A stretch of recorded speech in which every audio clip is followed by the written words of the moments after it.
Varicose veins కి సరైన చికిత్స కోసం సంప్రదించండి ఎవిస్ హాస్పిటల్. నమస్తే రమగారు. నమస్తే జయ. రమగారు, భవిష్యత్ ఏంటో తెలియదు మనకి. భవిష్యత్ ఎందుకండి, నెక్స్ట్ మరుక్షణం ఏం జరుగుతుందో తెలియని పరిస్థితుల్లో ఉన్నాము. కానీ భవిష్యత్ మీద విపరీతమైన కోరిక, ఆశ ఉంటూ ఉంటాయి. వీటికి సంబంధించి ఏమన్నా కథ ఉందా? భవిష్యత్ అంటే రేపేం జరుగుతుందో తెలియదు కదా, తెలీదు. అంతా విధి చేతుల్లో ఉంటుంది. మనం రేపటికి ఎల్లుండి అవతల నుండి గోల్డ్ ప్లాన్ చేస్తాం. వచ్చే సంవత్సరం నెక్స్ట్ ఇయర్ 5 years ప్లాన్ కూడా చేస్తారు. చాలా మంది 5 years ప్లాన్ చేసుకుంటారు. అసలు ఒక్కొక్కళ్ళు అయితే పెళ్ళి ఏముంది, పెళ్లి చేసుకోవటం 3 years వరకు నో పిల్లలు, ఆ తర్వాత పిల్లలు, 5 yearsకి ఇల్లు, 6 yearsకి ఇంకోటేదో, 7 yearsకి వరల్డ్ టూరు, 10 yearsకి అదేమిటో బోల్డ్. ఒక చిన్న టర్న్ చాలు, ఇటు వెళ్ళిపోతుందో తెలీదు లైఫ్. ఏ పక్కకైనా వెళ్ళిపోవచ్చు అది. కాకపోతే ప్లానింగ్ అంటూ ఉండాలి కదా, ఎంతో కొంత ప్లానింగ్ డెఫినెట్గా ఉండాలి, అది తప్పదు. కాకపోతే ఈ విధి విలాసం అనేది ఒకటి ఉంటుంది చూడు, దాని మీద కొంచెం మనం ట్రస్ట్ కలిగి ఉండాలి. ప్లాన్ చేసుకో, ఇదే జరుగుతుందని ప్రగాఢంగా నమ్మద్దు. ప్లాన్ టెంటేటివ్గా ఓకే. ఇప్పుడు ఇలా జరిగేది మనం కొన్ని కథలు చూస్తున్నాం విచిత్రంగా. లాస్ట్ ఇయర్ చూస్తాం, పిల్లాడు ఏదో ఫెయిల్ అయిపోయాడు, వాళ్ళ ఇంట్లో వాడికి సరిగా మార్కులు రాలేదు, వాడు ఏమిటో వాళ్ళ ఇంట్లో ఎన్నది, వాళ్ళ అబ్బాయి చాలా అధ్వాన స్థితిలో ఉన్నాడు, వాళ్ళంతా చాలా దుఃఖంలో ఉన్నారనుకుంటాం. వచ్చే సంవత్సరం వాళ్ళ అబ్బాయి అమెరికాలో ఉంటాడు, పిల్ల పెళ్లి కుదిరిపోతుంది ఇక్కడ. అది అలా ఈ ఉసూరు మియాల్లాగా ఉండే భార్యాభర్తలు టింగు రంగామని కనిపిస్తారు మనకి. అవును, ఇలాంటివి కనపడతాయి. ఓ బ్రహ్మాండంగా వేయమని ఉన్నారు, ఎంత బాగుందో సూపరు, వాళ్ళ అబ్బాయి భలే చదువుకున్నాడు, బ్రహ్మాండంగా వాడికి IAS వచ్చేస్తుంది, డామ్ డిస్క్ అనుకుంటాం. ఏముండదు అక్కడ. చివరికి ఏమవుతుంది, అసలు IAS ఏమిటో IPS అయిపోతాడు అనుకున్న పిల్లాడు మామూలుగా ఏదో మామూలు ఉద్యోగంలో 25,000 రూపాయల ఉద్యోగంలో చేరిపోతాడు. వీళ్ళకి బోల్డ్ డబ్బులు ఉన్నాయి, బోల్డ్ అది ఉంది ఇది ఉంది అని అనుకుంటే సడన్గా భార్య భర్త నీకు నాకు పడదు రామ్ అని చెరో పక్కకి వెళ్ళిపోయిన వాళ్ళు కనిపిస్తారు. చెప్పలేకపోతాం. మనం ఒకటి అనుకుంటాం, పైవాడు ఇంకోటి అనుకుంటుంటాడు, ఏదో ప్లానింగ్స్ చేస్తూ ఉంటాం. అవును. అయితే ఇలా విధి విలాసాల మీద ఒక కథ ఉంది, చెప్దాం. ఓకే. సముద్ర సూర్యుడి కథ. సముద్ర సూర్యుడు పేరు చాలా బాగుందండి. బలశాలి అన్నమాట వాడు. సముద్రం మీద బలశాల అలా చెప్పడానికి వీల్లేదు. ఒక పూర్వం ఒక ఏమనాలి, ఏదో ఒక ఊరు, ఒక రాజుగారు ఉన్న ఊళ్ళో సముద్రసూర్యుడు అనే ఒక అబ్బాయి ఒక వ్యాపారస్తుల ఇంట్లో పిల్లవాడు. ఆ రాజుల కాలంలో ఏంటంటే, రాజులు ఇలా వ్యాపారాలు చేసుకునే వీళ్ళకి గుప్తాలకి వాళ్ళకి చాలా ధన సహాయం చేసేవాడు. వాళ్ళు ఏం చేసేవాళ్ళు, ఈ ఊళ్ళల్లో బాగా విరివిగా తయారయ్యే వస్తువుల్ని పడవల మీద ఓడల మీద వేసుకుని సముద్రం మీద వేరే దీవులకి వేరే రాజ్యాలకి వెళ్ళిపోయి అక్కడ ఇదంతా బోర్లేసి అక్కడ విరివిగా దొరికే వస్తువుని మళ్ళీ నింపుకుని తెచ్చేవాళ్ళు. మనకి ఇక్కడ పావలాకి అద్దెకి దొరికేది అది 25,30 అమ్ముతుంది ఆ ఊళ్ళో. బిజినెస్ ఆ 25,30 కూడా హోల్సేల్ మీద. రీటైల్లో వాడు 100లో అమ్ముకుంటాడు. అవునండి. ఇప్పుడు మనకు జరిగేదే. అప్పట్లో ఇలా సముద్ర వ్యాపారాలు నడిచేవి. ఈ సముద్ర సూర్యుడి ఆ తండ్రి కూడా ఇలాగే బిజినెస్ చేసేవాడు. కాలగతిన తల్లిదండ్రి కాలం చేశారు. పిల్లాడికి ఇల్లు వాకిలి అవి సుమారుగా పర్వాలేదు, బాగానే ఉంది. అయితే సముద్ర సూర్యుడు ఏమంటున్నాడంటే, మన పేరే సముద్ర సూర్యుడు, మనం వ్యాపారం చేయకపోవటం ఏమిటి అని చెప్పి రాజుగారి దగ్గరికి వెళ్ళాడు సహాయానికి. ఆయన ఏదో కొంత సహాయం చేశాడంటే, ఏం చేస్తారు సహాయం అంటే, ఈ ఊళ్ళో ఈ దొరికే సరుకులు ఉంటాయి కదా బాగా తక్కువ దొరికేవి, వాళ్ళకి ముందే కబురు చేసి సముద్ర సూర్యుడు వస్తాడు, వాడికి ఇదిగా ఇచ్చేసేయండి, వతన అంటే అమానత్తుగా ముందే ఇచ్చేసేయటం, డబ్బులు వస్తువు ఇచ్చేసేయటం, డబ్బులు తర్వాత వచ్చాక ఇస్తాడు. అనామత్ అంటారు దాన్ని. అనామత్గా రాయించి తెచ్చుకుంటాడు సరుకు. ఇది తెచ్చేసుకున్నాడు. తెచ్చుకుని పడవల మీద వేసుకున్నాడు, బయలుదేరాడు. బోల్డ్ మంది కలిసి బయలుదేరారు. మామూలుగా ఈ పడవల్లో వెళ్ళేటప్పుడు ఏంటంటే, ఒక పడవ ఏదైనా మాట్లాడుకుంటే అందులో 50%కో 30%కో వీళ్ళు మాట్లాడుకుంటారు. ఇంకా కొంచెం చిన్న పన్న వ్యాపారాలు వాళ్ళు 3-4 కలిసి వాళ్ళు ఆ దేశంలో ఆ రాజ్యంలో పెళ్లి సంబంధాలు లేకపోతే స్నేహ సంబంధాలు ఉన్న వాళ్ళు, ట్రిప్పులకు వెళ్ళేవాళ్ళు, రాచరికపు వ్యవహారాలు చక్కబెట్టడానికి వెళ్ళే రాజాధికారులు ఉంటారు కదా, రాజు తాలూకు అధికారులు, వాళ్ళు వీళ్ళు గవర్నమెంట్ ఎంప్లాయీస్, ఇట్లా బోళ్ళంత మంది చేరేవాళ్ళు. ఈ వెళ్ళేసరికి పడవ ఏమైంది, సముద్ర మధ్యంలోకి వెళ్ళేసరికి బ్రహ్మాండమైన తుఫాన్ వచ్చింది. తుఫాన్ వస్తే ఇంకేమనుకుంది, ఇదేమిటి దాక్కున్న చోట దయ్యం వచ్చినట్టు, ఏదో బతుకుదామని వ్యాపారం చేద్దామని వస్తే ఇక్కడ చావొచ్చేలాగా ఉంది, బతికుంటే బలిసాకు తినచ్చు, సరుకు సంగతి గంగలో దూకుని పోనీ వెధవ సరుకు అంతే, బతికుంటే కదా. మళ్ళీ రాజుగారి దగ్గరికి వెళ్ళి ఏదో ఒకటి చేయొచ్చని ఏం చేశాడు, తువ్వాలు నడుము కట్టుకుని సముద్రంలోకి దూకేశాడు. ఈ లోపల నావ కాస్త మునిగిపోయింది. మునిగిన వాళ్ళు మునిగారు, తేలిన వాళ్ళు తేలేరు. ఎవరు ఎక్కడికి ఎలా తప్పించుకున్నారో తెలియదు. ఈ సముద్రంలో పడిన సూర్యుడు ఇతను ఎప్పటికీ ఇది రాత్రి 11-12 గంటల వేళ. అయితే ఇతనికి ఏమైందంటే ఒక గట్టి దొంగ లాంటిది ఏదో దొరికింది. బతుకు జీవుడా అని ఆ దొంగ పుచ్చుకుని ఓ పక్కకి అట్లా తోసుకుంటూ వెళ్తా మొదలెట్టాడు. సముద్రపు వాళ్ళు ఎటుంటే అటే ఎదురీదలేరు దేనికైనాను. చిన్న ఏటికి ఎదురీదటమే కష్టం. సముద్రంలో ఈతకేంది, ఏదో ఒకటి పట్టుకుని మునిగిపోకుండా ఉండడానికి ఒక సాధనం. ఆ దొంగ మీదకి చేరాడు అతను. ఆ అలలు దీనికి కొట్టుకుంటూ మెల్లిగా ఏమైంది, ఒక తీరానికి చేరిపోయారు. ఒక దీవి తీరానికి చేరాక తెల్లవారుతూ ఉండగా ఒక నీళ్ళ మట్టి మీదకి వెళ్ళిపోయింది. అది సముద్రపు అలలతో తోసుకొచ్చేస్తుంది కదా. ఎప్పుడైతే మట్టి మీదకి వెళ్తారో ఈ మనుషులు బరువెక్కిపోతారు, బరువుగా ఉంటారు కదా. నీటిలో ఉన్నప్పుడు తేలేస్తుంది అటు ఇటు. ఈ తీరానికి కొట్టేశాక మళ్ళీ లాగలేదు వెనక్కి, స్లోగా అయిపోతుంది సముద్రం తీరం మీదకి వచ్చేసరికి. ఈ అట్లా కొట్టుకొచ్చి మట్టి మీద పడుకొని నిద్రపోయాడు. తెల్లవారు లేచి బాగా ఎండక్కాక మెలకు వచ్చి చూస్తే తను పట్టుకుని ఇక్కడికి వచ్చినది దొంగ కాదు, అదొక మగవాడి శవం, డెడ్ బాడీ. అది నీళ్ళలో కర్రలాగా బిగుసుకుపోయింది. ఇతను మునక్కండా అది కాపాడింది. సరే చూస్తే అతని నడువుకి ఏదో గుడ్డ కట్టుంది. ఆ గుడ్డ విప్పదీస్తే అందులో ఒక చాలా ఖరీదైన ఒక కంఠాభరణం కనపడింది అతనికి. ఏమనుకున్నాడంటే, భగవంతుడా ఎంత గొప్పవాడివి నువ్వు, విధి వైచిత్రి ఎలా ఉంటుంది, కోట్లు విలువ చేసే ఇదంతా పోయింది సంపద, పోని నేను బతుకున్నానంటే నన్ను బతకమని భగవంతుడు ఈ వస్తువు ఇచ్చాడు నాకు, అతని ద్వారా అమృతదేహం ద్వారా ఇది దొరికింది నాకు అని చెప్పి ఆ కంటె చేత్తబుచ్చుకున్నాడు. కంటె అంటే ఇట్లా మెళ్ళలో వేసుకునే వస్తువు, ఆడవాళ్ళది. సన్నటి కడ్డి ఉండి వెనకాల హుక్కు ఉండేది కంటె, కింద ఇట్లా వెడల్పుగా ఉండి క్రమంగా సన్నగా అవుతుంది.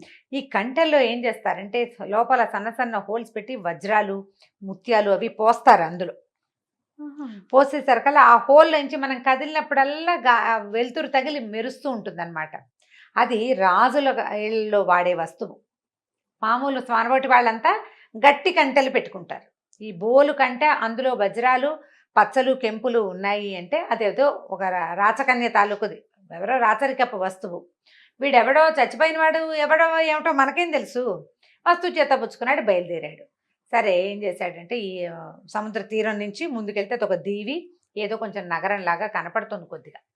అట్లా నడుచుకుంటూ వెళ్ళేసరికి ఒక దేవాలయం కనిపించింది. ఈ దేవాలయం దగ్గర ఏం చేశాడు, ఏదో ప్రసాదం పెడుతున్నారు, అంత ప్రసాదం తిన్నాడు. ఓ చెట్టు కింద పడుకుని నిద్రపోయాడు. నిద్రపోతే ఇది ఏం చేశాడు, రొంటిని పెట్టుకున్నాడు, ఈ వస్తువుని ఇట్లా పెట్టుకున్నాడు. నిద్రలో ఒత్తిగిలేసరికి గుచ్చుకుంటుంటే అతను రాత్రంతా ఎంత అలిసిపోయి ఉన్నాడు, ఒళ్ళు తెలియట్లేదు కదా. ఈయన ఇక్కడ దోపాడు చూడు, ఆ వస్తువుని తీసి ఇట్లా చేత్తో బుచ్చుకుని పడుకున్నాడు.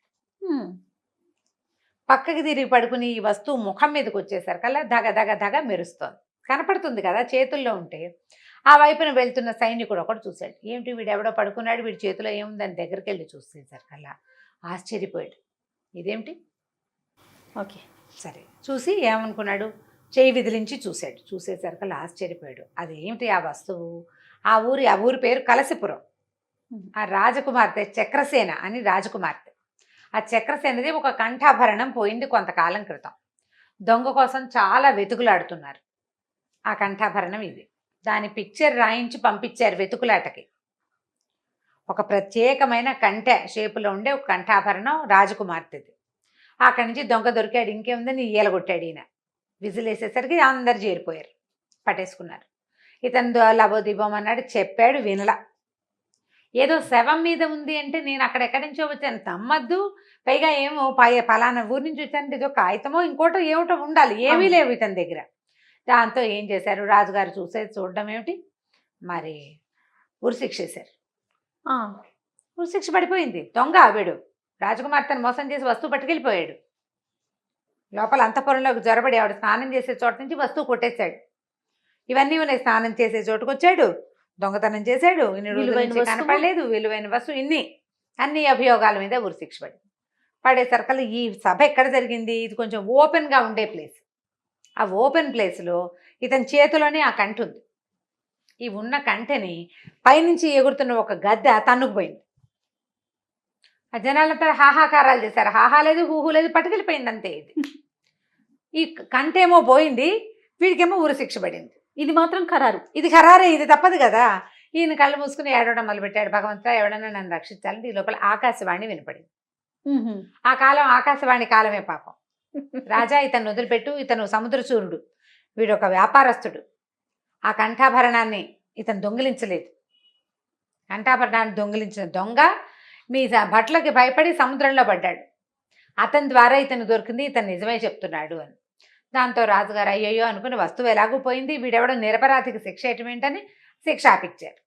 లోపల తీసుకుపోయారు. ఓ పూట 2 పూటలు అతను పడుకోవడానికి అలసట తీరేదాకా ఉంచి బోల్డ్ ధనం ఇచ్చి, అనవసరంగా నీకు ఉరిశిక్ష పడి ఇంత మనస్తాపం సంభవించింది, నువ్వు మీ ఊరు వెళ్ళిపోమని మళ్ళీ డబ్బులు ఇచ్చారు.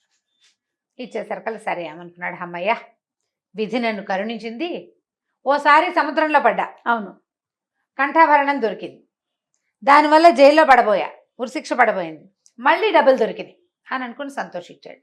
సముద్రం పడవెక్కాడు. సముద్రంలో సరే ఆ దాటాక సముద్రం నుంచి బయటికి వచ్చాక అంటే ఏమనాలి, నౌకాశ్రయం చేరిన తర్వాత అక్కడి నుంచి ఊరు వెళ్ళటానికి బాగా సమయం పడుతుంది. పూర్వం అంటే రాజుగారి వల్ల సులువుగా ఎక్కేసాడు అతని పడవ. ఇప్పుడు అంత ఏమీ అవకాశం లేదు కదా. అతను ఏం చేశాడు, రాజుగారి ఇచ్చిన డబ్బు దశకం అన్ని సంచులు కట్టుకున్నాడు. ఓడలో నుంచి దిగిన తర్వాత వీళ్ళ ఊరు వైపు వెళ్తున్న ఒక గుంపుని పట్టుకున్నాడు. ఆ గుంపుతో కలిసి వాళ్ళకు వ్యాపారస్తుల పిండు అనమాట, దాన్ని పిండి అని అంటారు. ఈ పిండితో కలిసి బయలుదేరాడు. బయలుదేరేసరికల్లా ఈ దారిలో ఏమైంది, అడవిలోకి వచ్చాక ఆ దోపిడీ దొంగలు పడ్డారు వీళ్ళ మీద. వ్యాపారస్తుల దగ్గర ఓ 30-40 గుర్రాలు ఉన్నాయి, ఓ 25-30 గాడిదలు ఉన్నాయి, ఒక 1 డజన్ ఏమో ఎడ్ల బళ్ళు ఉన్నాయి, ఇవన్నీ ఉన్నాయి, రథాలు అవి ఉన్నాయి. వీళ్ళ మీద దోపిడీ గాళ్ళు వచ్చి పడ్డారు. పడేసరికల్లా వీళ్ళు ఏం చేశారు, కాకా వికలయ్యా వారి దారిని వాళ్ళు పరిగెత్తారు. ఈయనేమనుకున్నాడు, ఇదేమిటి మళ్ళీ వచ్చింది నా నెత్తి మీదకి అని చెప్పి, ఇక రాజుగారు ఇచ్చిన డబ్బొద్దు ఏమొద్దు, ఎట్లా కొట్లా బతికుండు ఊరు చేస్తే చాలని తను ఎక్కిన గుర్రానికి అటు ఇటుగా వేళ్లాడేసిన బంగారపు సామాన్లన్నీ వదిలిపెట్టి, వాళ్ళకి రాజుగారి ఇచ్చిన బంగారు నాణ్యాలన్నీ వదిలిపెట్టేసి కాలి కొద్దీ పరిగెత్తాడు.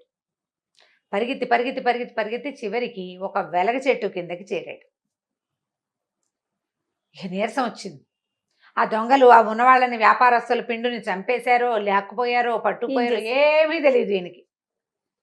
వాళ్ళతో మనకు సంబంధం ఏం లేదు, వాళ్ళతో కలిసి వస్తున్నాం, వాళ్ళని రక్షించడానికి పూనుకుంటే ముందు నేను పోతా, మొదటిది నా డబ్బు అని డబ్బు వెంబడికి వస్తే డబ్బు పుచ్చుకొచ్చాడు అనుకో, మూటలు చేత్తో పుచ్చుకున్నాడు అనుకో, పరిగెత్తలేకపోతాడు కదా, బరువు ఏ బరువు లేదు కాబట్టి ఈజీగా పరిగెత్తేశాడు, దొరకకుండా ఉన్నాడు. ఈ దారి దోపిడీ దొంగలు ఏంటంటే డబ్బులు దొరికినవి లాక్కోగా మనుషులను చంపేస్తారు వాళ్ళు సాక్ష్యం చెప్పకుండా. ఆ చావు తప్పించుకున్నానని చెట్టు కిందకు వచ్చేసాడు. సరే వెలగ చెట్టు మీద అట్లా కూర్చున్నాడు. వెలగ చెట్టు కింద కూర్చుని కూర్చుని కూర్చుని కూర్చుని నీరసం వచ్చింది. ఎలాగోలాగా బతికితే చాలరా దేవుడా అని పడుకుని నిద్రపోయాడు. చీకటి పడింది, నిద్రపోయాడు.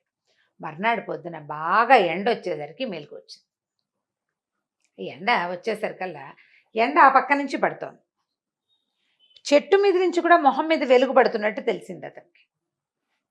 పైకి ఎక్కి తలకాయ ఎత్తి చూస్తే సూర్యకిరణాలు పడి ఆ చెట్టు మీద పక్షిగూడులో ఉన్న ఏవో వస్తువులు దాని మెరుపు పరావర్తనం చెంది ఇతని మీద పడుతుంది. ఏమిటి ఈ చెట్టులో ఏముంది అని చెప్పి ఏం చేశాడు, ఆ వెలగ చెట్టు ఎక్కాడు. ఎక్కేసరికల్లా చక్కగా పక్వానికి వచ్చిన వెలగపళ్ళు అవి ఇవి ఉండే పంగల్లో ఇంత పెద్ద పక్షిగూడు ఉంది. చాలా పెద్దది గద్దగూడు. అది గద్దలు పెద్ద పెద్ద గూడు పెడతాయి, అంతంత గుడ్లు పెడతాయి కదా. చూస్తే దాని నిండా బంగారపు వస్తువులే. అందు మధ్యలో ఒక గద్ద తన్నుకుపోయిన తన చేతిలో కంటె కూడా అందులో. ఓహో, ఆశ్చర్యపోయాడు. ఇదేమిటి గద్దగూట్లో బంగారం దొరకటం ఏమిటి విచిత్రంగా. చకచక మొత్తం అన్నీ తీశాడు. పైగుడ్డని తీసి నడువుకు ఒక దట్టి లాంటిది కట్టుకుంటాడు. అన్ని వస్తువులు అందులో వేసేసుకున్నాడు. ఆ గూట్లో ఉన్నవి గుడ్లు లేవు, గుడ్లు పెట్టాలి ఇంకా, అది ఎక్కడికో పోయింది, వస్తుంది గద్ద. మొత్తం వస్తువులన్నీ తీసుకుని మూట కట్టుకుని దిగేసి మెల్లిగా నడవటం మొదలుపెట్టాడు. ఈ పాత గుడ్డల మూటలో ఉండేది ధనపు సంచులకి వేరే పద్ధతులు ఉంటాయి, గుర్తుపడతారు. ఈ నడుము కట్టిన దట్టి గుడ్డలో మూట కట్టింది వెలగపళ్ళల్లే ఉన్నాయి తప్పిస్తే ధనం అని తెలియదు, నగలని తెలియదు. ఆ మూట చేత్తో పుచ్చుకుని ఇంటికి వచ్చేసాడు. ఏమనుకున్నాడంటే, భగవంతుడు ఎన్ని అవకాశాలు ఇస్తాడు ప్రతివాడికి, నాకెన్ని ఇచ్చాడు అవకాశాలు, ప్రతిసారి బతికేందుకు అవకాశం ఇస్తూనే ఉన్నాడు. ఈసారికి సముద్రాల మీదకి వెళ్ళొద్దు, ఇక్కడ ఈ ఇచ్చిన అవకాశాన్ని వాడుకుందాం ఇక్కడే అని చెప్పేసి తెచ్చిన బంగారపు వస్తువులు, నగలు చాలా వచ్చినాయి కదా, వాటిలలో కొన్నిటిని అమ్మేసి ఆ కంటెని మాత్రం జాగ్రత్తగా దాచిపెట్టుకున్నాడు. మిగిలిన చిన్న పొన్న వస్తువులన్నీ అమ్మేసేసి మళ్ళీ ఇక్కడ చిన్న వ్యాపారం మొదలుపెట్టి రాజుగారి దగ్గర నుంచి అనామతిగా సామాన్లు తెచ్చుకున్నాడుగా, వాళ్ళ అప్పులు తీర్చేసి హాయిగా పెళ్లి చేసుకున్నాడు, పిల్లల్ని కన్నాడు, ఇదే ఊళ్ళో ఉండిపోయాడు. ఇక తనకు సముద్రం కలిసి రాదనుకున్నాడు. అది అచ్చిరాదు, అయినా కూడా ప్రతిసారి బతికించాడు. ఇంకెన్నిసార్లు ఇస్తాడు అవకాశం? అంతేగా. ఇక ఈ విధి విలాసానికి అంతు లేకుండా ప్రతిసారి చావు బతుకు ఎవడు చేస్తాడు ఈ గోల? ఎన్ని మలుపులు చూడండి. అందుకని ఇక మానేసుకున్నాడు. విధి ఇలాంటి విలాసాలు చేస్తుంది. చావు మళ్ళీ బతకటం, మళ్ళీ చావు మళ్ళీ బతకటం, కష్టం సుఖం. ఒకవేళ ఇది రాకపోయింటే దారి దోపిడీ దొంగలకి ఇతను దొరికిపోయింటే అంతే. ఇప్పుడు బంగారం దొరకపోయినా బతికేవాడే. బంగారం ఎందుకు దొరికిచ్చాడు భగవంతుడు? బాగా బతకమని. ఇది రెండోసారి అతనికి బంగారం అవకాశం ఇచ్చాడు. దాంతో ఈ ఇచ్చిన అవకాశాన్ని వాడుకుని ఇక ఎప్పుడు సముద్రశూరుడు సముద్రానికి వెళ్ళటమే మానేశాడు అనమాట. హాయిగా తను ఉన్న ఊళ్ళోనే సుఖంగా ఉన్నాడు. ఇది విధి విలాసపు కథ. విధి విలాసంతో పాటు రమ్మగారు చూడండి, కష్టం వెనకాలే సుఖం ఉంది, సుఖం వెనకాలే మళ్ళీ కష్టం ఉంది. అంతే జీవితం అనేది సైకిల్ చక్రం. సైకిల్ చక్రం కదా, చక్రం తిరుగుతుంటే కిందది పైకి అవదా, పైది కింద కావదా? అంతే కదా. చాలా బాగుంది రమ్మగారు. Thank you. నమస్తే అండి. నమస్తే జయ. ఇక ఈ వీడియో కనుక మీకు నచ్చినట్లయితే లైక్ చేయండి, షేర్ చేయండి. మరిన్ని ఇంట్రెస్టింగ్ వీడియోస్ కోసం మా ఛానల్ని సబ్స్క్రైబ్ చేసుకోండి.